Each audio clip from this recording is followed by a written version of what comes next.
Ukraine युद्ध अब पूरी तरह से बदल चुका है। पुतिन के घर को जिस तरह से यूक्रेनी सेना ने ड्रोन हमलों के झुंड से टारगेट करने की कोशिश की है, उसने रूसी सेना को खूनी युद्ध के लिए मजबूर कर दिया है। खबर है रूसी सेना ने ज़ेलेंस्की को सीधे टारगेट पर ले लिया है और इधर ट्रंप ने ऐलान कर दिया है कि या तो अब युद्ध विराम होगा या फिर लाखों लोग मारे जाएंगे।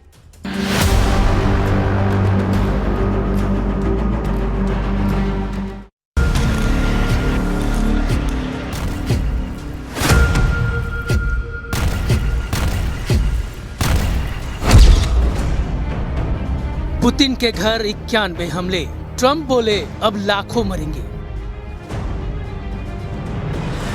रूस यूक्रेन युद्ध में 1406 दिन बाद ऐसा मोड़ आ चुका है जो साफ साफ दिखा रहा है कि अब रूस यूक्रेन के बीच बातचीत का कोई मतलब नहीं रह गया है और अब सिर्फ युद्ध से ही जंग का फैसला होगा।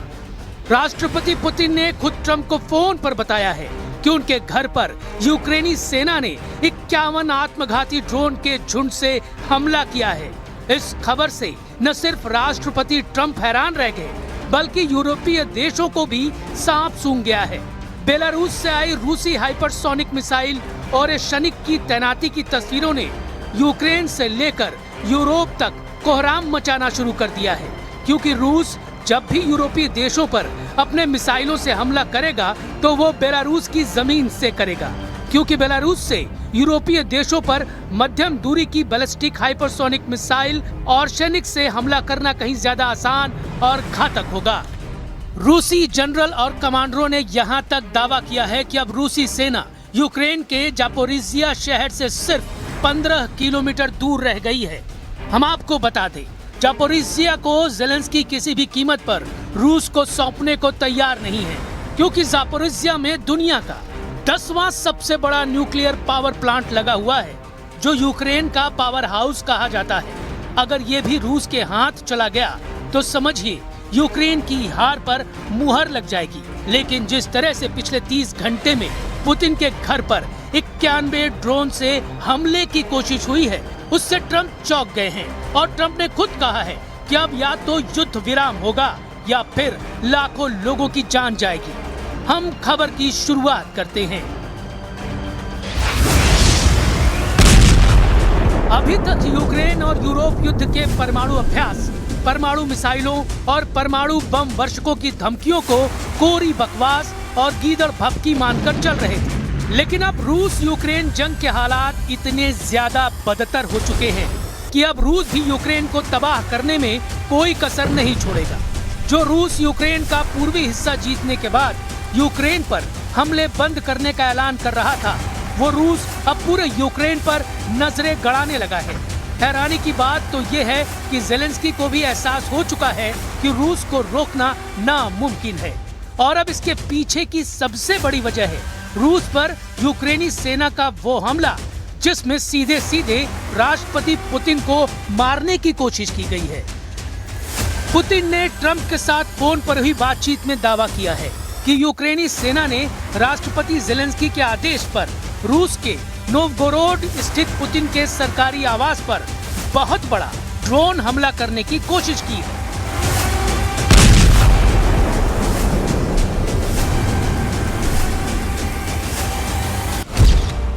पुतिन और रूस के दावों के मुताबिक 28 और 29 दिसंबर की रात में लंबी दूरी के आत्मघाती यूक्रेनी ड्रोन ने एक बड़े झुंड के रूप में पुतिन के घर को निशाना बनाने की जबरदस्त कोशिश की थी। खबर है कि लंबी दूरी के आत्मघाती यूक्रेनी ड्रोन्स ने नोवगोरोड में राष्ट्रपति व्लादिमीर पुतिन के सरकारी आवास पर हमला करने की कोशिश की। दावों के मुताबिक जिस वक्त यूक्रेनी ड्रोन हमला हुआ उस वक्त पुतिन अपने सरकारी आवास वाले घर पर मौजूद नहीं थे।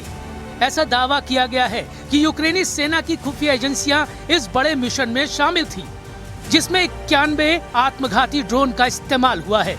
खबर है कि रूस के जबरदस्त एयर डिफेंस सिस्टम ने 91 ड्रोन को पुतिन के घर में धमाका करने से पहले ही हवा में ही तबाह कर दिया है। दावे तो यहाँ तक किए गए हैं कि यूक्रेन किसी भी कीमत पर पुतिन के घर को तबाह करना चाहता था, ताकि पुतिन की ताकत दुनिया में कमजोर साबित की जा सके। अमेरिकी राष्ट्रपति डोनाल्ड ट्रंप ने व्लादिमीर पुतिन के घर कथित ड्रोन हमले को लेकर गुस्सा जताया है।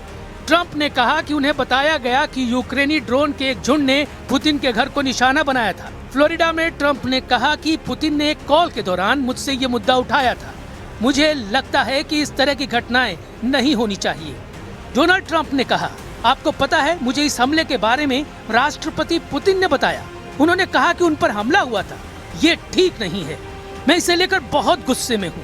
अगर वो हमलावर हैं तो उन पर हमला करना एक बात है, उनके घर पर हमला दूसरी बात है। फिलहाल ये सब करने का सही समय नहीं है।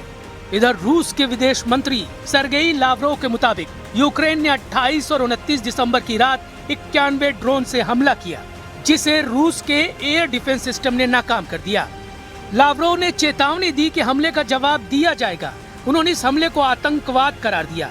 लावरोव ने यह भी कहा कि रूस ने भी जवाबी हमलों के लिए यूक्रेन में लक्ष्य चुने हैं। क्रेमलिन के प्रवक्ता दिमित्री पेस्कोव ने चेतावनी दी है कि इस हमले के बाद रूस शांति वार्ता में अपना रुख और कड़ा करेगा। हालांकि ज़ेलेंस्की और यूक्रेनी सेना ने पुतिन के दावों को झूठा और मनगढ़ंत बताया है। Брехня Російської Федерації. Зрозуміло, що вчора у нас була зустріч з Трампом. І зрозуміло, що для русських, якщо у нас з Америкою немає скандалу, а ми маємо прогрес, для них це провал. इधर पुतिन के घर पर यूक्रेनी ड्रोन हमलों की कोशिश से रूसी सेना बुरी तरह से बौखला गई है। पिछले 5 हफ्तों में वैसे ही रूस पूर्वी यूक्रेन पर तूफानी हमले कर रहा है, लेकिन पिछले 30 घंटे में यूक्रेन के ज़ापोरिज़िया शहर पर रूस के हमलों में जबरदस्त तेजी आई है। अगर देखा जाए तो लगभग 4 साल की रूस यूक्रेन जंग में पूर्वी यूक्रेन पर सबसे ज्यादा हमले रूसी सेना कर रही है।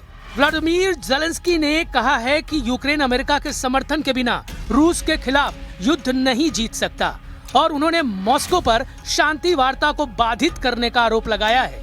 ज़ेलेंस्की ने यह भी दावा किया है कि ट्रंप के साथ उनकी 28 दिसंबर को ही मीटिंग शानदार रही है। हालांकि जब मीडिया ने सवाल किया, क्या हम अमेरिकी समर्थन के बिना जीत सकते हैं, तो ज़ेलेंस्की ने साफ कहा, नहीं। इधर रूसी कमांडर ने दावा किया कि मॉस्को की सेनाएं ज़ापोरिज़िया के सबसे बड़े शहर से 15 किलोमीटर दूर पहुंच चुकी हैं। व्लादिमीर पुतिन ने अपनी सेना को दक्षिणी यूक्रेन के ज़ापोरिज़िया क्षेत्र पर पूर्ण नियंत्रण हासिल करने के अभियान को जारी रखने का आदेश दिया है। कर्नल जनरल मिखाइल टेप्लिंस्की ने 29 दिसंबर 2025 को क्रेमलिन में शीर्ष सैन्य अधिकारियों के साथ एक टेलीविजन बैठक में रूसी राष्ट्रपति को बताया। पुतिन द्वारा यूक्रेन के बारे में ट्रंप से बात करने के एक दिन बाद ही रूसी सेनाएं ज़ापोरिज़िया शहर के करीब पहुंच रही हैं। मॉस्को यूक्रेन के विशाल ज़ापोरिज़िया प्रांत के लगभग 75% हिस्से पर नियंत्रण रखता है। ये उन 4 प्रांतों में से एक है जिन्हें पुतिन ने 2022 में अपने कब्जे में लिया था। रूस के जनरल स्टाफ के प्रमुख जनरल वैलेरी गेरासिमोव ने इससे पहले पुतिन को बताया था कि मॉस्को की सेनाएं लगभग पूरी अग्रिम पंक्ति पर आगे बढ़ रही हैं, जबकि कीव की सेनाएं रक्षा पर ध्यान केंद्रित कर रही हैं और जवाबी हमले का प्रयास कर रही हैं। То освобождение Северска и эффективная работа в Константиновке позволяет войскам создать условия для развития дальнейшего наступления и овладения всей Славяно-Дружковска, Краматорска, всей этой агломерации и овладения всем рубежом обороны противника, а также во взаимодействии с войсками Запад и Центр полностью освободить территорию Донбасса. हमले को तैयार रूसी ओरेशनिक ज़ेलेंस्की ने मांगी 50 साल की सुरक्षा गारंटी। अब रूसी सेना ने ज़ापोरिज़िया पर तगड़े हमले करके यूक्रेनी सेना को बैकफुट पर लाने की कोशिश की है, जबकि यूरोप के खिलाफ रूस ने अपना ब्रह्मास्त्र निकाल लिया है और उसे बेलारूस में तैनात कर दिया है। जरा बेलारूस से आई इन तस्वीरों को देखिए, जिसमें रूस की हाइपरसोनिक बैलिस्टिक मिसाइल ओरेशनिक को तैनात करने की तस्वीरें हैं। 30 दिसंबर के इस वीडियो में बेलारूस में रूसी परमाणु सक्षम हाइपरसोनिक ओरेशनिक मिसाइल प्रणाली की तैनाती दिखाई गई है। ये घटनाक्रम यूरोप भर में मिसाइलें दागने की मॉस्को की क्षमता को मजबूत करता है। ये घटनाक्रम यूरोप भर में मिसाइलें दागने की मॉस्को की क्षमता को मजबूत करता है। बेलारूस के राष्ट्रपति अलेक्जेंडर लुकाशेंको, जो राष्ट्रपति व्लादिमीर पुतिन के कट्टर सहयोगी हैं, कुछ पश्चिमी विशेषज्ञों का कहना है कि ये तैनाती युद्ध की स्थिति में रूसी परमाणु मिसाइलों के लिए यूरोपीय लक्ष्यों तक पहुंचना थोड़ा तेज हो जाएगा। 2 अमेरिकी शोधकर्ताओं ने कहा है कि उपग्रह चित्रों के अपने अध्ययन के मुताबिक मॉस्को संभवतः पूर्वी बेलारूस के एक पूर्व हवाई अड्डे पर मिसाइलों और उनके मोबाइल लॉन्चरों को तैनात कर रहा है। बेलारूसी रक्षा मंत्रालय द्वारा जारी किए गए वीडियो में मिसाइल प्रणालियों के स्थान का खुलासा नहीं किया गया, लेकिन इसमें मोबाइल लॉन्चर और उनके चालक दल को दिखाया गया है। ओरेशेनिक मिसाइल की इस तरह से तैनाती का वीडियो साबित करता है रूस बड़े हमले का प्लान बना चुका है। इधर ट्रंप ने यूक्रेन को शांति समझौते के तहत 15 साल की सुरक्षा गारंटी का प्रस्ताव दिया है। हालांकि ज़ेलेंस्की भविष्य के खतरों को देखते हुए 50 साल की गारंटी की मांग कर रहे हैं, लेकिन जिस तरह से रूस हमले की तैयारी कर रहा है वो हैरान करने वाला है। हम आपको ये दिखाते हैं कि क्यों पुतिन आधे से ज्यादा यूरोप को तबाह कर देना चाहते हैं।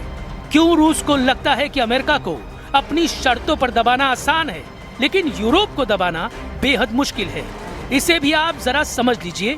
हम आपको 2 वीडियो ग्राफिक विंडो में दिखा रहे हैं, जिससे आप समझ पाएंगे कि कैसे पुतिन की ओरेशनिक मिसाइल आधे यूरोप का सफाया कर सकती है।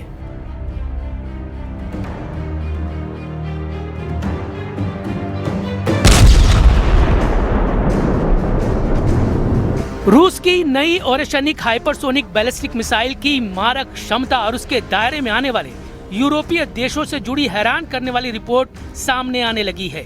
रूसी, यूरोप और पश्चिमी देशों की मीडिया के मुताबिक रूस ने बेलारूस से ओरेशनिक को लॉन्च करने की पूरी तैयारी कर ली है। दावों के मुताबिक बेलारूस से लॉन्च किए जाने पर रूस की ओरेशनिक मिसाइल 10 मिनट से भी कम समय में ब्रिटेन की राजधानी लंदन या फ्रांस की राजधानी पेरिस में परमाणु तबाही मचा सकती है। ओरेशनिक एक इंटरमीडिएट रेंज की बैलिस्टिक मिसाइल यानी IRBM है, जिसकी आधिकारिक मारक क्षमता 1000 से 5500 किलोमीटर के बीच बताई गई है। हालांकि कुछ रूसी रक्षा विशेषज्ञों के अनुसार इसकी अधिकतम सीमा 5000 किलोमीटर तक हो सकती है। कुछ रिपोर्ट के मुताबिक 5000 से 5500 किलोमीटर की इस रेंज में पूरा यूरोप और उसके लगभग सभी प्रमुख देश आ जाते हैं। रूस के निशाने पर मुख्य यूरोपीय शहर इसकी रेंज में हैं। रूस के पश्चिमी हिस्सों या बेलारूस, जहां इसे 2025 के अंत तक तैनात किया गया है, वहां ये बहुत बड़े हिस्से पर हमला कर सकती हैं। पश्चिमी यूरोप में लंदन, पेरिस, बेल्जियम की राजधानी ब्रुसेल्स, जहां नेटो का मुख्यालय है, उसे आसानी से निशाना बना सकती हैं। जबकि पश्चिमी यूरोप में जर्मनी की राजधानी बर्लिन इसके हमले से बच नहीं पाएगी। दावों के मुताबिक ओरेशनिक मिसाइल 10 से 12 मैक यानी आवाज से 10 से 12 गुना तेज की रफ्तार से हमला करती है। यही वजह है कि मध्य और पूर्वी यूरोप में पोलैंड की राजधानी वार्साव, चेक गणराज्य की राजधानी प्राग जैसे देश इसके निशाने पर आसानी से आ जाएंगे, जबकि बेल्टिक देश लिथुआनिया, लताविया, एस्टोनिया भी ओरेशनिक से बच नहीं पाएंगे। उत्तरी यूरोप में क्वीन का स्टॉकहोम स्वीडन, नॉर्वे का ओस्लो, फिनलैंड का हेलसिंकी, डेनमार्क का कोपेनहेगन ओरेशनिक के टारगेट पर हैं, जबकि दक्षिणी यूरोप में इटली की राजधानी रोम और स्पेन की राजधानी मैड्रिड भी ओरेशनिक के निशाने पर हैं। इसलिए पुतिन बार बार यूरोपीय देशों को चेतावनी दे रहे हैं कि अगर यूरोप ने युद्ध विराम नहीं होने दिया तो यूक्रेन के एक बहुत बड़े हिस्से पर कब्जा कर लिया जाएगा।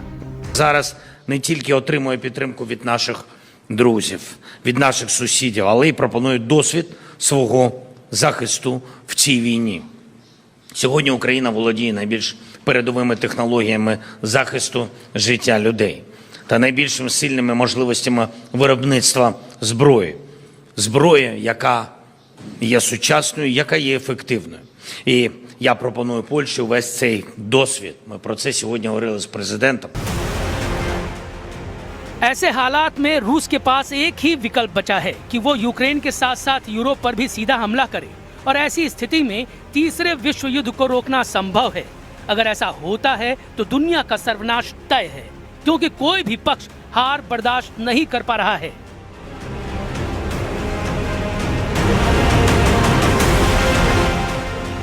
राष्ट्रपति ट्रंप ने रूस यूक्रेन से ज्यादा भयानक युद्ध की धमकी दे दी है।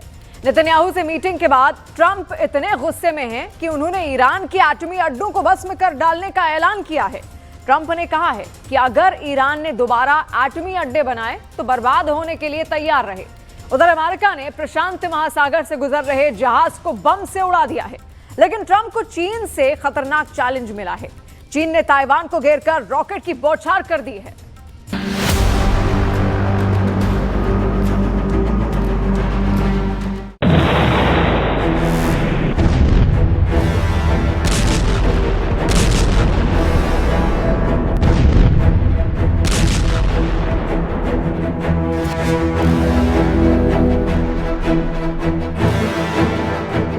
वेनेजुएला पर अमेरिका का तूफानी हमला जारी है।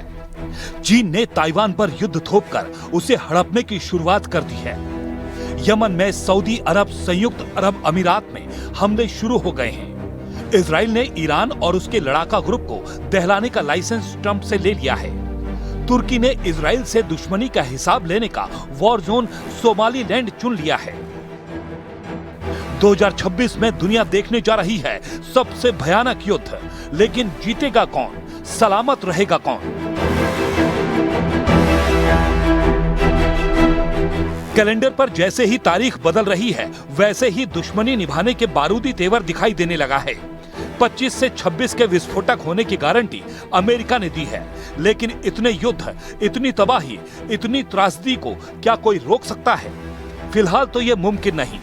जिस तरह से इजराइल प्लान बना चुका है, जिस तरह अमेरिका उसे शह दे रहा है, जिस तरह इजराइल के दुश्मनों में फूट डालकर उन्हें लड़ाया जा रहा है, उससे युद्ध टालना मुश्किल है। पहले देखिए चीन का युद्ध उन्माद। ड्रैगन ने बारूदी आतिशबाजी के सारे रिकॉर्ड तोड़ डाले हैं।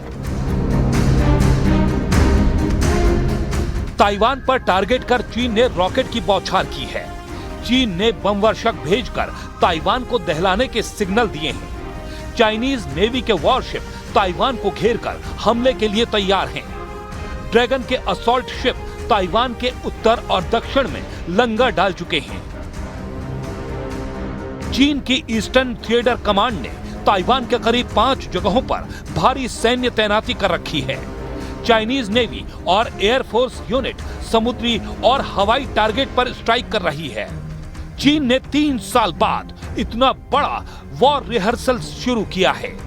चीन इस बार अमेरिका ताइवान के बीच हुई आर्म्स डील से भड़का हुआ है। अमेरिका और ताइवान ने रिकॉर्ड $11.1 बिलियन के हथियार पैकेज का ऐलान 19 दिसंबर को किया था। ताइवान को मिलने जा रहे जंगी हथियारों से बौखलाया ड्रैगन युद्ध पर उतर आया है। वहीं ट्रंप ने कहा है कि उन्हें इस बारे में चीन ने कोई जानकारी नहीं दी, हालांकि उन्हें ताइवान में जो चल रहा है उसकी पूरी खबर है। So China has been doing naval exercises basically to test encircling Taiwan. Can you explain to us what your knowledge is of that? What do you think about that? Have you had any discussions with China? Well, I have a great that? relationship with President Xi, and he hasn't told me anything about it. I certainly have seen it, but he hasn't told me anything about it, and I don't believe he's going to be doing it. सवाल है कि क्या dragon हर बार की तरह धौंस जमाकर फिर अपने bill में दुबक जाएगा? आसार इस बार कम दिख रहे हैं। खैर, चीन सीधे युद्ध का जोखिम कभी मोल नहीं लेता, मगर जो देश दुश्मनों से सीधे टकराने में कुख्यात हैं, उसने कई फ्रंट एक्टिव कर दिए हैं। 2026 में इजराइल का प्लान एक साथ सारे दुश्मनों के सफाई का है। प्रेसिडेंट ट्रंप से मिलकर नेतन्याहू ने सबसे बड़े दुश्मन ईरान को ट्रंप से ही धमकी दिलवा दी है। ट्रंप ने धमकी दी है कि अगर ईरान ने मिसाइलों का प्रोडक्शन बढ़ाया, अगर ईरान ने अपने एटमी अड्डों को दोबारा बनाया, तो अमेरिका उन्हें बर्बाद कर डालेगा। I hope they're not trying to build up again, because if they are, we're going to have no choice but very quickly to eradicate that build-up. Netanyahu से मीटिंग के बाद ट्रंप ईरान पर जमकर बरस पड़े हैं। ट्रंप ने दो टूक कहा है कि ईरान की हरकतों पर अमेरिका की नजर है। अगर ईरान की कारस्तानियों के सबूत मिलते हैं तो अमेरिका सबसे भयानक हमले शुरू कर देगा। Iran may be behaving badly. It hasn't been confirmed, but if it's confirmed, look, they know the consequences. Consequences will be very powerful. Iran के मामले में अमेरिका इजराइल में कोई फर्क नहीं आया है। दोनों देश ईरान को दुश्मन नंबर 1 मान रहे हैं। वहीं ईरान ने ट्रंप पर पलटवार में देर नहीं लगाई है। ईरान ने ऐलान किया है कि उसे अपनी रक्षा का पूरा हक है। अगर ईरान पर हमला हुआ तो दुश्मनों को मुंहतोड़ जवाब मिलेगा। I emphasize that Iran does not seek permission from anyone to defend itself. The Iranian people's response to any widespread adventurism and evil is unapologetic and even unexpected. ये सबसे भयानक वॉर जोन है, जहां सुपर पावर अमेरिका ने एटमी बम वर्षकों को आजमा रखा है। ईरान के न्यूक्लियर ठिकानों पर अमेरिका ने B-2 बम वर्षक से बंकर बस्टर बम बरसाकर तबाही मचाई थी। ट्रंप फिर से वही धमकी दे रहे हैं, लेकिन इस बार ईरान ने जबरदस्त तैयारी कर रखी है। ईरान की मिसाइल पावर इजराइल पर हमले के लिए तैयार है। ये वार्निंग ईरान से आई है। ईरान जून में हुए युद्ध की याद दिला रहा है। ईरान के सर्वोच्च नेता अली खामेनेई के जनरल दावा कर रहे हैं कि इस बार युद्ध हुआ तो नई तरह की मिसाइल से हमला होगा। ऐसी मिसाइल जिसकी रेंज ज्यादा होगी ताकि वो दुश्मनों को लंबी दूरी तक तबाह कर पाए, जिसका पेलोड यानी वॉरहेड ज्यादा बड़ा और हाहाकार मचाने वाला होगा, जो स्टेल्थ होगी यानी उसको ट्रैक और इंटरसेप्ट करना यानी उससे मार गिराना भी मुश्किल होगा। ईरान के कमांडर दावा कर रहे हैं कि उसका नया मिसाइल जखीरा इतना खतरनाक होगा कि इजराइल को सरेंडर करने में 12 दिन का वक्त नहीं लगेगा। ईरान इस बार ऐसा जवाब देगा कि इजराइल 12 घंटे के अंदर सरेंडर कर देगा, यानी 12 दिन नहीं 12 घंटे वाली वार्निंग ईरान की तरफ से जारी की जा रही है।